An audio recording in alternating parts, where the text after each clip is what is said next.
मैंने अपना 21 में मैंने कंप्लीट किया था अपना बैचलर्स फिजियोथेरेपी में। उसके बाद मैंने एक दो जगह अपना जॉब वगैरह किया। उसके बाद मैंने अभी 6 मंथ पहले ही अपना क्लिनिक स्टार्ट कर दिया 4 बेड्स का।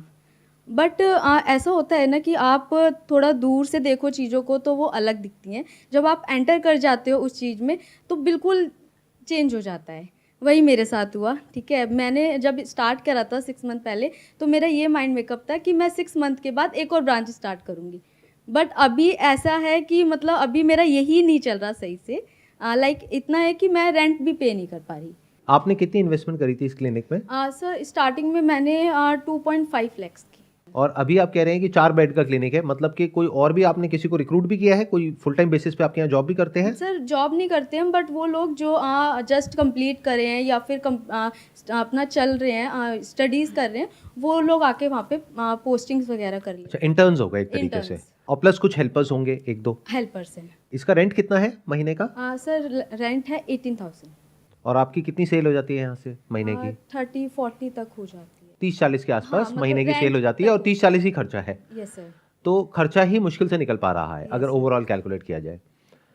इसके पीछे आई थिंक जो रीज़न है बहुत बड़ा वो ये है कि फिजियोथेरेपी क्लिनिक्स चैरिटेबल बहुत ज़्यादा खुल चुके हैं यस सर। और वहाँ पे बहुत सस्ते में बहुत ट्रीटमेंट हो सस्ते रहा है। में। वहाँ पे 50-100 रुपये की पर्ची कटती है और 50। काम हो जाता है, और आप चार्ज कर रहे होंगे 300-400 रुपये। Yes sir. और 300-400 रुपये देने के नाम पे लोग बोलते होंगे कि वहाँ 100 रुपये में हो रहा है, आप 300 रुपये क्यों ले रहे हो? हाँ वो सर, भी तो यही मशीनें लगा रहे हैं। इनिशियल तो सबका यही थॉट आता है।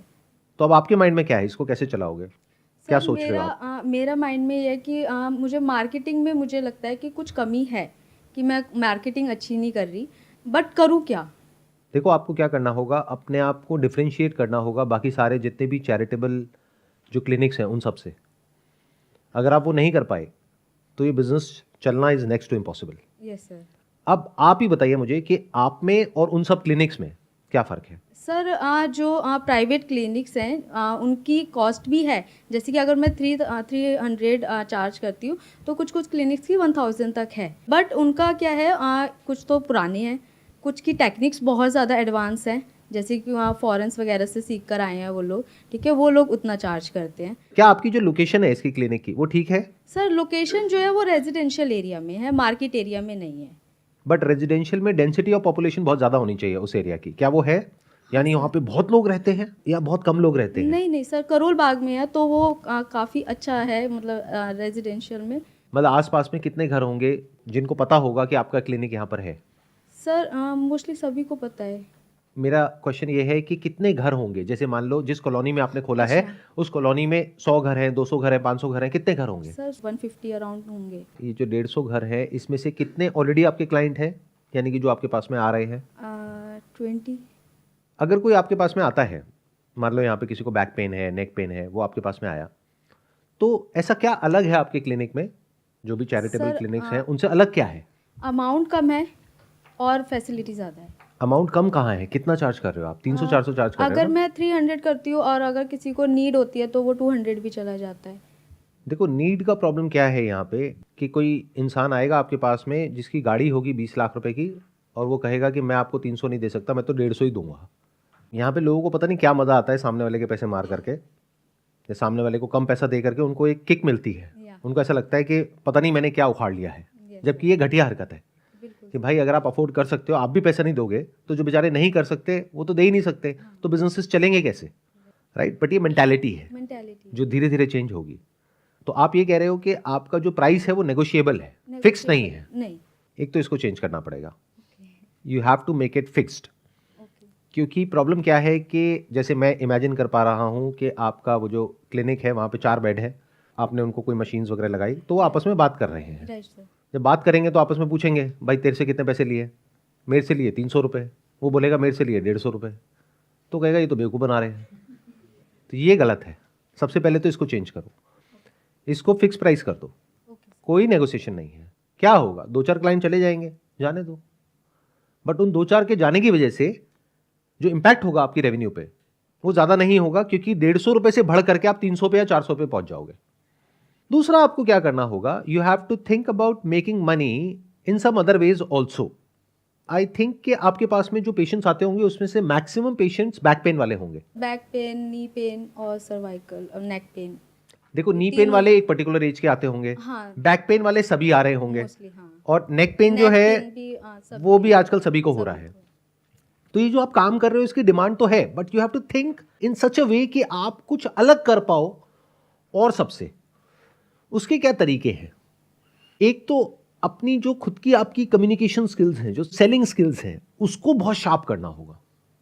क्योंकि मैंने देखा है कि वो लोग जिनको पेशेंट्स को कन्विंस करना आता है कि हम बेस्ट हैं इस एरिया में, नहीं पूरी दिल्ली में या पूरे इंडिया में या पूरी दुनिया में, उनके पास लोग बार बार आते हैं।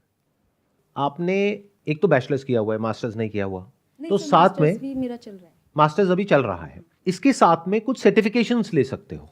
सर, ले रखे हैं। इंडिया से या इंडिया के बाहर से? इंडिया से।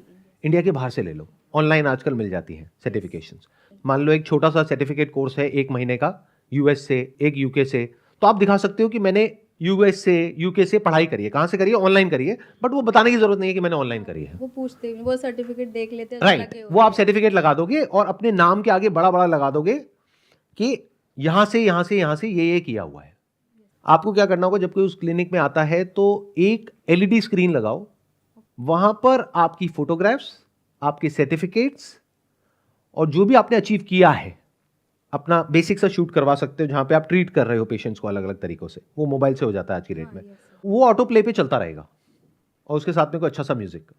जैसे ही वो अंदर एंटर करते हैं तो उनको ये फीलिंग आनी चाहिए कि आप उन लोगों से बहुत ज्यादा क्वालिफाइड हैं और आपके अंदर कुछ स्पेशल है।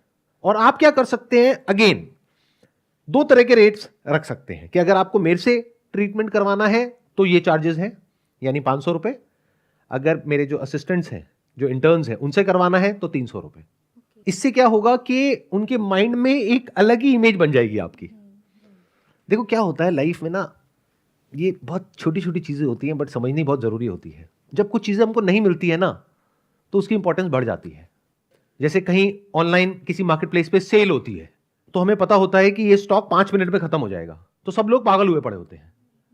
बट अगर उससे सस्ता बिक रहा होता है नॉर्मली तो कोई नहीं लेता है। जैसे लाइफ में जो भी आपको नहीं मिलता है या नहीं मिलती है, चाहे वो कोई चीज हो चाहे कोई इंसान हो, उसी की इंपॉर्टेंस होती है। तो आप एक बैरियर लगा दो बीच में। ये सुनने में आपको ऐसा लगेगा कि इससे आपकी रेवेन्यू कम हो जाएगी, जबकि कम नहीं होगी, बहुत बढ़ जाएगी। मैं आपको क्या कह रहा हूं, देखो आपकी स्ट्रेंथ क्या है कि आपको इसकी टेक्निकल नॉलेज है, आपने पढ़ाई लिखाई करी हुई है, प्लस आपने और जगह काम भी किया हुआ है, तो technically you know how to cure a patient.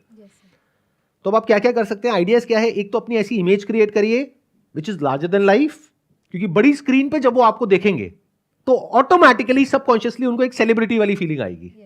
पहले तो वहां पे आपने डिफरेंशिएशन क्रिएट किया। दूसरा आपने क्या किया, इसके साथ में कुछ और प्रोडक्ट्स भी ऐड कर दिए। फिजियोथेरेपी में बहुत सारे प्रोडक्ट्स हैं, आपको पता ही है, जो ऑनलाइन भी मिलते हैं, ऑफलाइन भी मिलते हैं।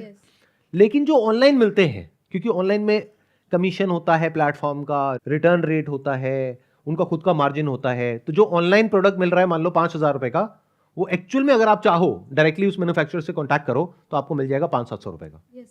तो आप दिखा सकते हो कि देखो जी ये ऑनलाइन है प्रोडक्ट 5,000 रुपए का, आपको चाहिए तो वहां से ले लो। यही सेम ब्रांड का सेम प्रोडक्ट मेरे पास में भी है, यहाँ पे क्लिनिक में रखा हुआ है, मैं आपको 2,500 का दूंगी। 2,500 में आपका कितना मार्जिन है, 2,000 रुपए, ये असली मार्जिन है। यानी कि अगर किसी और प्राइवेट क्लिनिक में कोई पेशेंट जाता है तो वहां पे चार्ज है मान लो 500 रुपए, 600 रुपए। आपने क्या किया, पहले तो उसके कंपटीशन में प्राइस कर दिया 300 रुपए। लेकिन 300 रुपए किसका है, अगर आपके असिस्टेंट से करवाना है तो, बट अगर मैम से करवाना है तो 500 रुपए से 1 रुपए कम नहीं होगा, और वहां भी 300 रुपए नॉन नेगोशिएबल है। तो इससे क्या हुआ, आपने अपनी एक ऐसी स्ट्रैटेजी बना ली कि जहां से अभी आपको 30,000 रुपए आ रहा है वो ऑटोमेटिकली बढ़ के 50-60,000 रुपए हो गया, प्लस आपने प्रोडक्ट से कमा लिया। वहां से नियर अबाउट आपको इनकम हो जाएगी 40-50,000 रुपए महीने की, तो लाख रुपए महीना आपको आना शुरू हो गया। इसके लिए इन्वेस्टमेंट क्या करनी है, एक एलईडी स्क्रीन चाहिए, जैसे मैंने बताया, जितनी बड़ी होगी इंपैक्ट भी उतना ही बड़ा होगा। But this is not an expense, this is an investment. ये बहुत कम लोग समझ पाते हैं। सर ये तो मतलब जैसे कि ठीक है एक क्लिनिक हो गया, मेरा ये है कि ठीक है अभी जो आ रहा है ठीक है, मुझे आगे के लिए ग्रो करना है। आगे को छोड़ दो, अभी के बारे में सोचो। देखो यही गड़बड़ होती है, बहुत सारे लोग होते हैं, एक दुकान ढंग से चलती नहीं है, और अपनी दुकान की फ्रेंचाइज आगे लोगों को दे देते हैं। पहले एक को अच्छे से कर लो, जब एक चल जाए, एक से आप बहुत पैसा कमाने लग जाओ और वो पैसा संभाला ना जाए, मतलब इतना पैसा आ जाए कि आपको दीवारें खुदवानी पड़ जाए। अगर 2 नंबर में आ रहा है तो, 1 नंबर में आ रहा है तब तो कोई दिक्कत ही नहीं है, बैंक में है, चारों तरफ पैसा ही पैसा है, अब आपसे संभाला नहीं जा रहा, अब क्या करें? अब आपको और जगह लेनी होगी, और क्लिनिक्स लेने होंगे उन पैसों को रखने के लिए। वो बात का स्टेप है। एक काम आपको और करना होगा छोटा सा। वो क्या है प्रॉब्लम? क्योंकि आप अंदर एक छोटी सी लोकेलिटी में हो तो लोगों को पता ही नहीं है कि आप वहां पर हो। तो अपने आप को फोरफ्रंट में रखो। You become the face of this clinic with your qualifications, कि आपने बैचलर्स किया हुआ है, मास्टर्स कर रहे हो, उसके अलावा आपने यूएस से सर्टिफिकेट लिया हुआ है, यूके से ये लिया हुआ है, मतलब ऐसा लगे पढ़ करके कि भाई इनके अलावा तो और कोई है ही नहीं दुनिया में। आपको थोड़ी अवेयरनेस स्प्रेड करनी होगी। यानी क्या कि उस एरिया में 2 तरीके से लोग आप तक पहुंच सकते हैं। एक कि अगर कोई सर्च कर रहा है फिजियोथेरेपी क्लिनिक नियर मी, तो इमीडिएटली आपकी ऐड आनी चाहिए गूगल पे, दैट इज 1। 2, ऑफलाइन आपको कुछ पैम्फलेट्स डिस्ट्रीब्यूट करने होंगे अपने उस एरिया में, क्योंकि आपका टारगेट बिल्कुल क्लियर है। आसपास में अभी आप 100-150 घरों में ऑपरेट कर रहे हैं, तो आपका टारगेट है मैक्सिमम 2000 घर। उन 2000 में से अगर आपके पास में 200 आ गए जो ऑफ एंड ऑन आ रहे हैं, तो आपका काम हो गया है। तो उन तक बार बार आपको पैम्फलेट्स पहुंचाने होंगे या किसी भी तरीके से उन तक ये मैसेज पहुंचाना होगा कि I am there. Include some kind of an affiliate programme with this, मतलब कि जो पेशेंट्स आपके पास में आ रहे हैं और जिनको फर्क पड़ रहा है, उनको बोलो कि अगर आप आगे रिकमेंड करते हो किसी को भी हमारे यहां पे आने के लिए, तो आपको 1 सेशन फ्री मिलेगा मेरे से। तो उनको क्या मिला? Free session. किस बेस पे? अगर कोई भी रिकमेंड उन्होंने किया किसी को भी, और जब भी कोई आएगा आप उससे पूछोगे आप किसके थ्रू आए, वो बोलेंगे हम उनके थ्रू आए, तो उनका एक फ्री सेशन हो गया। तो यहां से लोग आपके बढ़ रहे हैं काफी तेजी से। तो इस तरह से आप एक तरफ से लोगों को बढ़ा सकते हैं, दूसरी तरफ से कुछ प्रोडक्ट्स इंक्लूड कर सकते हैं, तीसरी तरफ से अपनी इमेज बना सकते हैं, चौथी तरफ से अपनी जो सेलिंग स्किल्स है उसको इंप्रूव करिए। किस तरह से अपने आप को प्रोजेक्ट करना है उसको इंप्रूव करिए। अपने ड्रेसिंग सेंस से लेकर के जो आप बोल रहे हो, जिस तरीके से बोल रहे हो, it must match with the kind of image that you are creating. जब इस लोकेलिटी में अच्छे से आपका चल जाएगा, तो नेक्स्ट स्टेप आपका होगा इस क्लिनिक को बंद करके किसी प्राइम लोकेशन पे, वहीं आसपास में इस क्लिनिक को खोलना।